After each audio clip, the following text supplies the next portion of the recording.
नमस्कार, मध्य प्रदेश की महा डिबेट देख रहे हैं आप। मैं हूं प्रशांत कटारे। तो अब मध्य प्रदेश में भी चुनावी रणनीति बनाएंगे प्रोफेशनल्स। जी हां, कांग्रेस 2023 के चुनाव में किसे टिकट देना है, किसे नहीं, कौन से मुद्दे पर उठाने हैं, किस मुद्दे पर क्या बयान देना है, क्या नहीं, ये तमाम फैसले प्रोफेशनल्स की सलाह से करेगी। वॉर रूम भी तैयार हो चुका है, लेकिन बीजेपी को भरोसा है कि कोई भी स्ट्रेटेजिस्ट बीजेपी के किले को हिलाने का मादा नहीं रखता। सवाल यह भी कि कांग्रेस के कमजोर संगठन के साथ कितना कमाल दिखा पाएंगे पॉलिटिकल स्ट्रेटेजिस्ट तैयार करने वाले सुनील कानूनगो। करेंगे चर्चा, लेकिन पहले रिपोर्ट देखिए।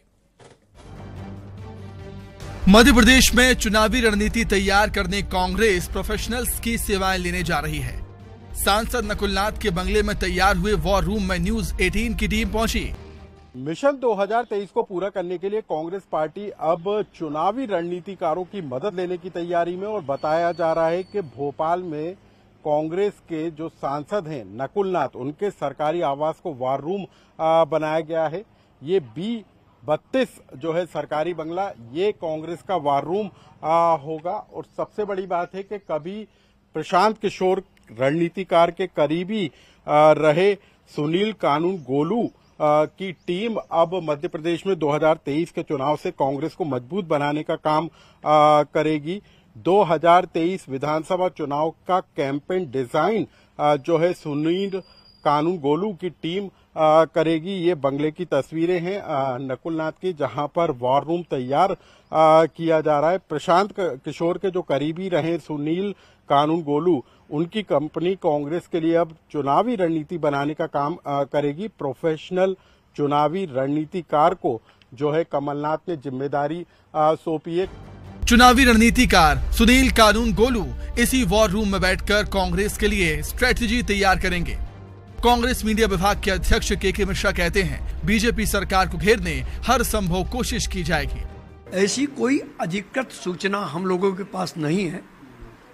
ये तय है कि भारतीय जनता पार्टी की सरकार को पटकने के लिए हम वो हर संभव काम करेंगे जो हमारे लिए जरूरी होगा। इधर कांग्रेस के चुनावी रणनीतिकार की सेवाएं लेने पर चिकित्सा शिक्षा मंत्री विश्वास सारंग ने तंज कसा। कहा, कांग्रेस वॉर रूम तैयार करे या महल खड़ा करे, कांग्रेस में कुछ नहीं बचा है। 2023 में बीजेपी की सरकार बनेगी। देखिए, कांग्रेस वॉर रूम तैयार करे या पूरा महल तैयार कर ले, नींव है नहीं, खत्म हो चुकी है। बिना रीढ़ की पार्टी, बिना नींव की सरकार बनाने की इच्छा, आप ध्यान रखिए, मध्य प्रदेश में केवल भाजपा की सरकार बनेगी। रणनीतिकार सुनील कानूनगोलू प्रशांत किशोर और गुजरात में तत्कालीन मुख्यमंत्री नरेंद्र मोदी के साथ काम कर चुके हैं, लेकिन कभी बीजेपी को पॉलिटिकल स्ट्रेटेजिस्ट की सेवाएं लेने पर कोसने वाली कांग्रेस अब खुद उसी की राह पर चल पड़ी है। बीजेपी को इवेंट मैनेजमेंट वाली पार्टी बताने वाली कांग्रेस क्या अब खुद चुनावी मैदान में इवेंट्स के सहारे आएगी? भोपाल से अनुराग श्रीवास्तव के साथ bureau report, news 18 Madhya Pradesh Chhattisgarh.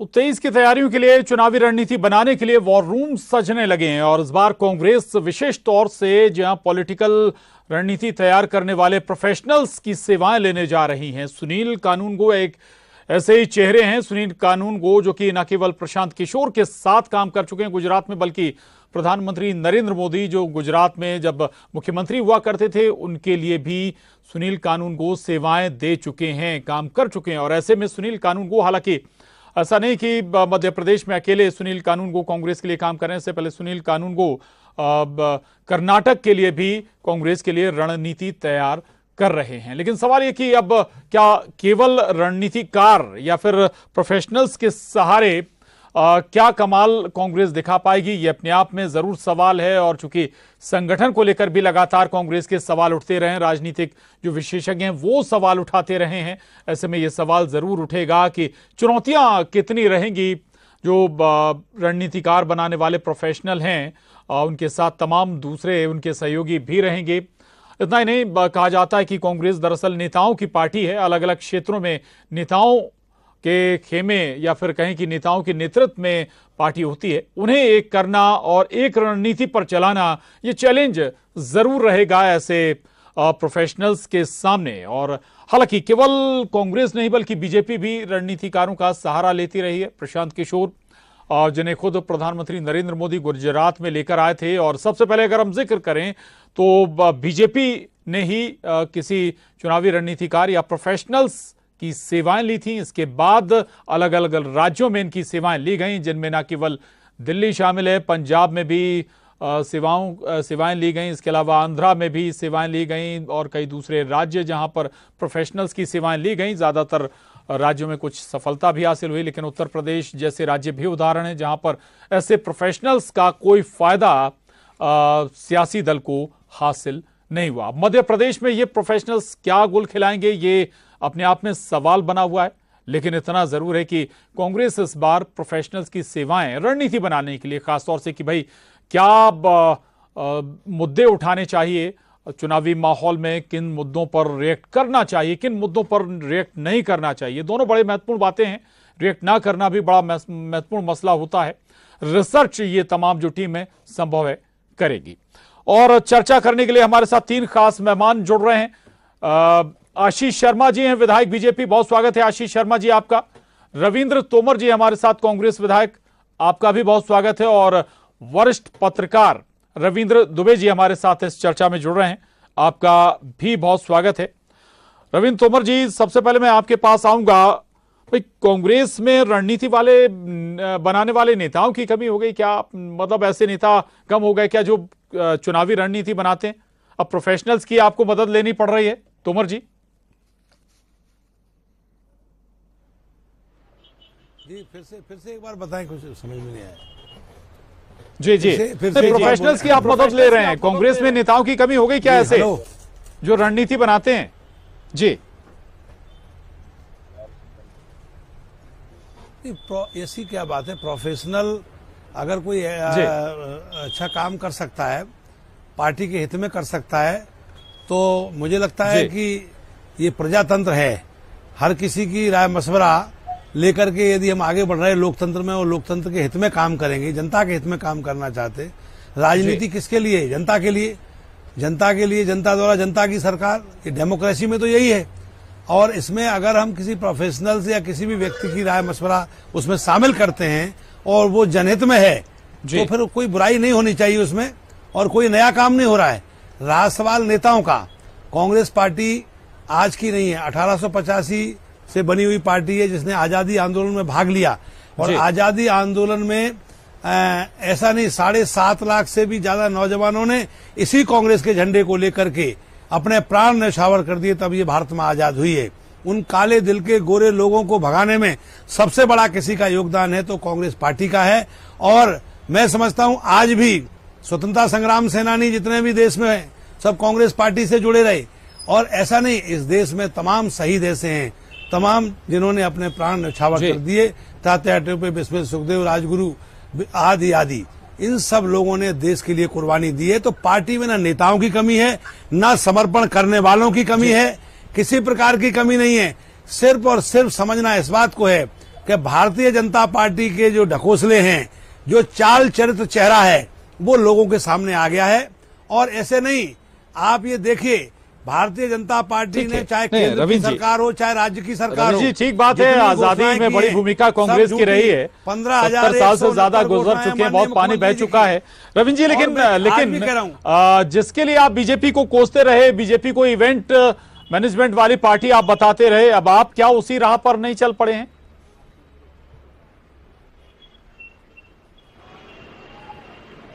देखिए, मैं आपको एक बात बता दूं, हमारा तो सोचना यह है कि हम चुनाव के मैदान में जब जाते हैं तो चुनाव के मैदान में हमारा उद्देश्य क्या है? उद्देश्य यह है कि हम अपनी सत्ता ला करके जनता की सेवा करें और लोकतंत्र की रक्षा करें। ये भारतीय जनता पार्टी का चरित्र हो सकता है कि वो साम दाम दंड भेद अपनाते हैं, लेकिन कांग्रेस कभी साम दाम दंड भेद नहीं अपनाती है। लेकिन किसी के विचारों को शामिल करना अपने साथ, ये कोई बुरा काम नहीं है, और ये आप भी समझते हो और पूरे प्रदेश और देश की जनता भी समझती है। ठीक। अब रहा सवाल भारतीय जनता पार्टी का, मैं तो कह रहा हूं कि ये प्रदेश 19 साल 20वां साल चल रहा है भारतीय जनता पार्टी के पास है। तो ये क्या लॉ एंड ऑर्डर इनके पास है? तो ये बेरोजगारी पे कभी चर्चा करते हैं क्या? क्या ये भ्रष्टाचारी पे कभी चर्चा करते हैं क्या? क्या महंगाई पे कंट्रोल करने की बात करते हैं क्या? केवल और केवल इन्हें चुनाव दिखाई देता है। चुनाव साम दाम दंड भेद कैसे जीता जाए, जनता का हित हो न हो, किसानों का हित हो न हो, लेकिन इन्हें एन के प्रकार सत्ता चाहिए। तो इसलिए केवल लोगों का ध्यान भटकाने के लिए कि कांग्रेस ने ये किया, कांग्रेस ने ये कर दिया, ये सारी बातों से काम नहीं चलेगा। हम अपना परफॉर्मेंस दें। ये बात अब बहुत पुरानी हो गई। आजकल सोशल मीडिया का जमाना है, मीडिया का जमाना है। वो सारे नौजवान, अच्छी बात है, आप भी अच्छी बात है, आप भी प्रोफेशनल्स की सेवा ले रहे हैं। बिल्कुल, बहुत शुभकामनाएं, बधाई भी हैं आपको। रविंद्र जी, मैं लौट रहा हूं आपके पास। आशीष जी, क्या बीजेपी को काउंटर करने के लिए, कांग्रेस को काउंटर करने के लिए नए सिरे से सोचना होगा, नए तरीके से रणनीति बनानी होगी? देखिए, जो पार्टी खुद एक कंपनी बन चुकी है, दिल्ली में राहुल गांधी एंड कंपनी, मध्य प्रदेश में कमलनाथ कंपनी, वो कंपनी चुनाव जीतने के लिए किसी कंपनी का सहारा ले रही है, तो हमें इसमें कोई आश्चर्य नहीं है। हमारी पार्टी में रणनीति नेता बनाते हैं, अनुभवी नेता हमारे पास है, युवा कार्यकर्ता हमारे पास है। आपने देखा होगा 2003 से लेकर 2013 तक अनिल माधव दवे जी और हमारा एक पूरा war room Bharatiya Janata party कार्यालय में चलता था, और उसके बदौलत, कार्यकर्ताओं के बूथ पर आधारित संगठन की बदौलत हम लगातार मध्य प्रदेश में सरकार बना रहे हैं। जहां तक बात 2023 के चुनाव की, तो इस बार मध्य प्रदेश में हमारी बूथ समिति बन चुकी है, पन्ना समिति बन चुकी है, और पन्ने के प्रभारी बन चुके हैं। इस आधार पर हमने अपने चुनाव प्रबंधन का काम विधिवत शुरू कर दिया है, कार्य का विकेंद्रीकरण किया है, हर नेताओं के पास जिम्मेदारी दी गई है, और इसकी बदौलत ही जिस तरह हमने गुजरात में, उत्तर प्रदेश में सरकार बनाई, मध्य प्रदेश में भी 2023 में पुनः भारतीय जनता पार्टी की सरकार बनने जा रही है। इसमें हमें किसी प्रकार का संदेह नहीं। रिएक्शन कुछ कहना चाहते थे तोमर जी, आपकी बात पर कुछ रिएक्ट करना चाह रहे थे तोमर जी? मेरा निवेदन कटारे जी एक है, ये हमारे माननीय आशीष विधायक जी कह रहे हैं कि कंपनी बन चुकी है कांग्रेस पार्टी। ये जिनके घर शीशों के हैं वो दूसरे के घर में पत्थर फेंक के क्या साबित करना चाहते। मैं कह रहा हूं, भारतीय जनता पार्टी का ये चाल चरित्र चेहरा सामने आ गया है। ये कंपनी, भारतीय जनता पार्टी तो अपने आप को कह सकती है कि इन्होंने ये केवल उद्योगपतियों का सहारा लेकर के, कंपनियों का सहारा लेकर के भारतीय जनता पार्टी ने आज देश में दिखा दिया है कि उनकी कथनी और करनी में बहुत बड़ा अंतर है। कहां गए वो 15 लाख रुपए जो खातों में डाले जा रहे थे? कहां गए वो 2 करोड़ लोगों का रोजगार कहां चला गया? और बहुत हुई महंगाई की मार, अब तो भाजपा सरकार। ये कहां गया वो लंबा लंबा भाषण?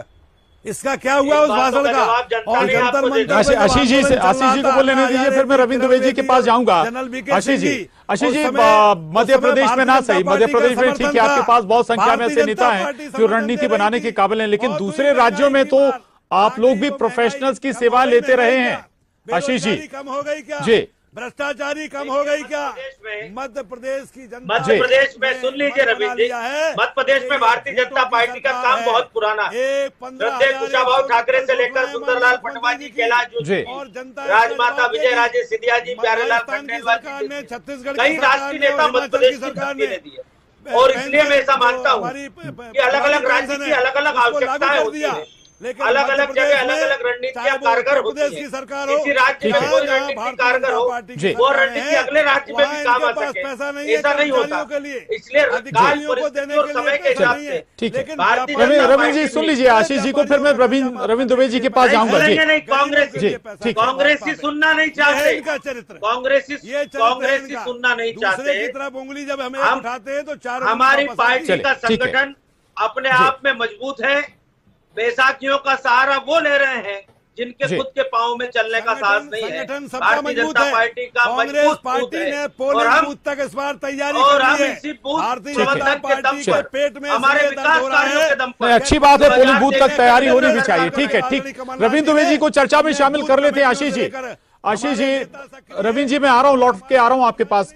रविंद्र द्विवेदी जी कहते हैं कांग्रेस का संगठन बीजेपी के मुकाबले मजबूत नहीं, या फिर उतना कमजोरी कई बार रह रहकर सामने आती है। ऐसे में पॉलिटिकल स्ट्रेटेजिस्ट के सामने भी क्या चुनौतियां नहीं होगी, वो कोई रणनीति बनाए तो उसे एक साथ क्या वाकई में वो पूरे प्रदेश में डिप्लॉय करवा पाएंगे?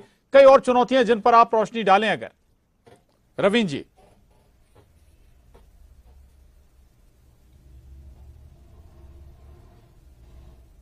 मेरे लिए सवाल है। बिल्कुल बिल्कुल रविंद्र दुबे जी, आपके लिए सवाल है।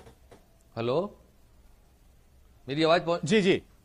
हाँ हाँ, देखिए मेरा ऐसा सोचना है कि यदि कांग्रेस ने कोई विशेषज्ञ को बुलाया तो इसमें कोई गलत नहीं किया। भारतीय जनता पार्टी भी इससे पहले इस तरीके का सहयोग ले चुकी है। 2013 में जो प्रशांत किशोर नरेंद्र मोदी के सलाहकार थे, बाद में वो अनेक पार्टियों के सलाहकार बने। लेकिन कांग्रेस के साथ थोड़ी सी समस्या ये है कि वो किसी के अपना विशेषज्ञ बुला तो लेते, लेकिन उसकी सुनते कितनी है, ये सबसे बड़ा सवाल रहेगा। हमको याद है कि उत्तर प्रदेश में प्रशांत किशोर की सेवाएं ली गई थी और उसके बाद कांग्रेस बहुत बुरी तरह हारी थी। तो वहां कांग्रेस के नेता विशेषज्ञ तो बुला लेते हैं, लेकिन उनकी कितनी सुनेंगे, उतनी कितनी मानेंगे, ये सबसे बड़ा सवाल है। देखिए, Bharatiya Janata party cadre based party है। हम सब जानते हैं कि उसका कैडर, उसमें एक अनुशासन होता है। वो लगातार एक फीडबैक ले रहे हैं, किस जगह विधानसभा में क्या स्थिति है, पन्ना प्रमुख उनकी तैयारी हो चुकी, किस बूथ पर कौन लोग बैठेंगे, ये पहले से तय हो चुका है। हालांकि इस बार हम देख रहे हैं कि कांग्रेस ने भी बहुत पहले से तैयारी कर दिया। पहले देखते रहे कांग्रेस चुनाव आने के 2-3 महीने पहले सक्रिय होती थी, लेकिन कांग्रेस ने इस बार बहुत पहले से तैयारियां शुरू कर दी हैं। उसके बहुत सारे विधायक हैं जो बूथ लेवल पे काम कर रहे हैं, उनकी लिस्टें बन चुकी हैं, बूथ के कार्यकर्ताओं को तैयारी कर रहे हैं। अब ये जो विशेषज्ञ को लाया गया है, प्रशांत किशोर के साथ ये काम कर चुके हैं, पहले भारतीय जनता पार्टी में रहे और अब कांग्रेस उन्होंने ज्वाइन कर ली है।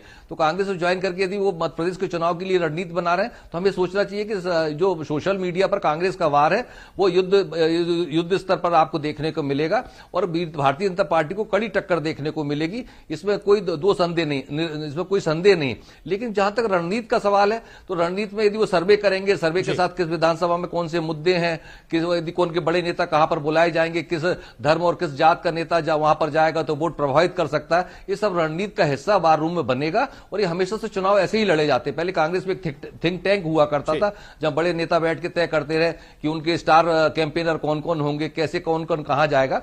अब ये जो निजी लोग हैं, वो निजी संस्थाएं आ गई, बड़े लोग सर्वे करने वाले आ गए, वो ये सारी चीजें तय करते हैं। और कौन सा बड़ा नेता आकर कहां बिंदु में क्या बोलेगा, महाकौशल में क्या बोलेगा, मध्य भारत में क्या बोलेगा, मालवा में क्या बोलेगा, इन सब बातों का फीडबैक उसके साथ दिया जाता है। उसके साथ एक लिस्ट, एक सूची, एक भाषण की शैली बना के दी जाएगी। ये इस तरीके से होता आया। देखिए, भारतीय जनता पार्टी ने इसे बहुत पहले से अपना लिया था। वो जानती थी कि आने वाला चुनाव सोशल मीडिया पे लड़ा जाएगा और 2013 के पहले से उसने तैयारियां शुरू कर दी थी। तो भारतीय जनता पार्टी का बड़ा संगठन भी मजबूत है और उनकी रणनीति भी तय है। देखिए, आपको 5 साल मेहनत करते हैं और इसलिए भारतीय जनता पार्टी को चुनावी पार्टी कहा जाता है। कांग्रेस चुनाव के पहले सक्रिय होती थी, 2-3 महीने की पार्टी हुआ करती थी। अब कांग्रेस ने भी चुनाव से बहुत पहले, देखिए लगभग 250 दिन बचे हैं चुनाव के लिए, और यदि कांग्रेस ने रणनीति कर ली है तो सोच लीजिए कि कमर कस के तैयारी कांग्रेस भी कर रही है। कांग्रेस कहीं हेटी खाने वाली नहीं दिख रही है। जहां तक उसके संगठन का सवाल है, संगठन में अभी भी वह लोग हैं जो अनुशासन पर नहीं रहते हैं। देखिए, अभी भी हम देख रहे हैं जिलों में बहुत सारे कांग्रेस के लोग नेता असंतुष्ट हैं, वो अपने विधायकों के खिलाफ बोल रहे हैं, वो कहीं महापौर के खिलाफ बोल रहे हैं या कहीं बड़े नेताओं के खिलाफ बोल रहे हैं। जबकि गुटबाजी लगभग 2 लोगों के बीच बची है, कमलनाथ और दिग्विजय सिंह, उन्हीं के 2 समर्थक बचे हुए हैं और बड़े नेताओं के बीच में सामंजस्य है, ये दिखने लगा है। लेकिन इसके बावजूद भी असंतोष कांग्रेस पार्टी में है और यदि कोई रणनीति बनेगी, उसका पालन ग्राउंड लेवल पर कितना होता है, बूथ लेवल तक कितना उनका संदेश पहुंचता है, ये हम सबको समय आने पर पता चलेगा। और देखिए, कांग्रेस बहुत सारी बातें एक साथ कही हैं और इन सारे बिंदुओं को आगे बढ़ाते हुए जी रविंद्र जी आपने बहुत सारे महत्वपूर्ण बिंदु आपने यहां पर रेज किए हैं। रविंद्र तोमर जी के पास जाऊंगा। आपने सुना होगा रविंद्र दुबे जी को, तोमर जी, भले एक तो नेता सुनते नहीं है, दूसरा चैलेंजेस बहुत हैं, भले ही रणनीति आप बना लें, असंतुष्टि है, गुटबाजी है। जी तोमर जी दुबे जी की बात को हमने बड़े धैर्य से सुना है। मैं इस बात को बहुत दावे से कह सकता हूं, इस देश में व्यक्तिगत स्वतंत्रता किसी पार्टी में जो लोकतंत्र का पहला और आखिरी गुण है वो कांग्रेस पार्टी में है। भारतीय जनता पार्टी में कार्यकर्ता इस समय घुटन महसूस कर रहा है। मैं कह रहा हूं इस बात को, मेरी आए दिन बात होती है, भारतीय जनता पार्टी के कार्यकर्ताओं से भी बात होती है मेरी। इस बात को क्यों स्वीकार न किया जाए, ये अभी हमारे विधायक जी कह रहे थे कि कंपनी बन गई है। ये कांग्रेस को कंपनी शब्द का इस्तेमाल करने का मतलब है कि बहुत तमाम जो लाखों हमारे शहीद हैं, लाखों शहीद हो गए कांग्रेस के झंडा लेकर के, देश की आजादी में उनका अपमान है।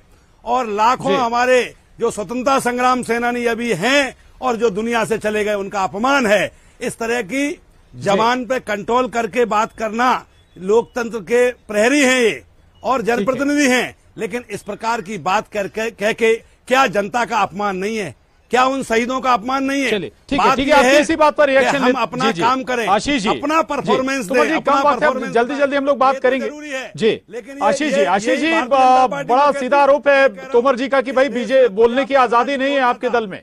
आयातित वैयक्तिक स्वतंत्रता का सर्वाधिक हनन किया तो इंदिरा गांधी ने किया, देश में आपातकाल। और जिस कांग्रेस की बात रविंद्र सिंह तोमर जी कर रहे हैं, वो कांग्रेस कब की दफन हो चुकी है।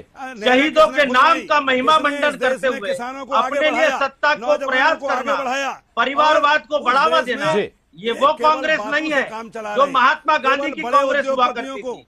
आज की कांग्रेस परिवारवाद में और व्यक्तिवाद में सिमट कर रहे हैं। इसलिए कांग्रेस का आज ये हासिल हुआ है कि वो कुछ राज्यों तक सिमट के रह गई है, उसे रणनीतिकार हायर करना पड़ रहा है। और वो जो सत्ता खो चुकी है, उन सत्ता की वापसी के लिए मध्य प्रदेश में भी छटपटा रही है। लेकिन हमारे पास संगठन है, विश्वसनीय कार्यकर्ता है, विकास के कार्य हैं, उसके दम पर हम पुनः मध्य प्रदेश में सरकार बनाने के लिए पूरी तरह से आशान्वित है।